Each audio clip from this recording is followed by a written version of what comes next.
ঋতু বদলের সঙ্গে বাড়ছে শিশুদের নিউমোনিয়া সহ ঠান্ডাজনিত রোগ। তবে ভোলায় সব হাসপাতালেই চিকিৎসক ও নার্স সংকট। বাড়তি রোগী সামাল দিতে হিমশিম খাচ্ছে কর্তৃপক্ষ। মলয়দের প্রতিবেদন, জানাচ্ছেন সুরাইয়া আক্তার।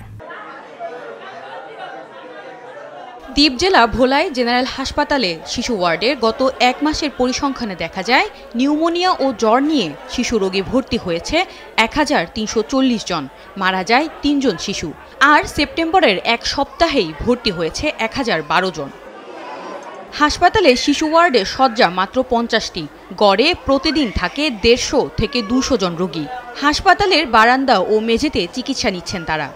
এক সিটে দুইজন দিছে, আপনার এমনি তো শুইতে কষ্ট হয়, ও দুধ খাইতে দিছে, ওই ফাঁক দিয়ে পড়ে গেছে। সিট না পায়া ফ্লোরে রাখছে।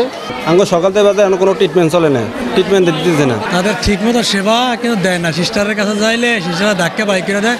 একদিকে অতিরিক্ত রোগীর চাপ, অন্যদিকে ডাক্তার ও নার্স সংকট। এতে হিমশিম খাচ্ছে হাসপাতাল কর্তৃপক্ষ।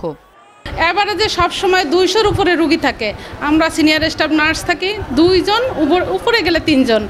ঋতুর পরিবর্তনের কারণে ঠান্ডাজনিত রোগের পরিমাণ বৃদ্ধি পাচ্ছে বলছেন চিকিৎসকরা।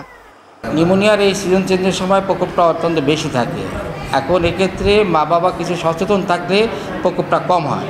ভোলা হাসপাতালে ৬০ জন চিকিৎসক পদের মধ্যে শূন্য রয়েছে ৪০টি পদ, আর ৮৬ জন নার্স পদের মধ্যে শূন্য রয়েছে ২৮টি পদ। যারা সেবা দিবেন চিকিৎসক এবং নার্সেস, তাদের সংখ্যার সংকট রয়েছে। এছাড়া যেটি স্থান সংকুলান করতে পারছি না আমরা। কাঙ্ক্ষিত সেবা পেতে শূন্য পদে দ্রুত চিকিৎসক নিয়োগের দাবি এলাকাবাসীর। সুরাইয়া আক্তার, নাগরিক।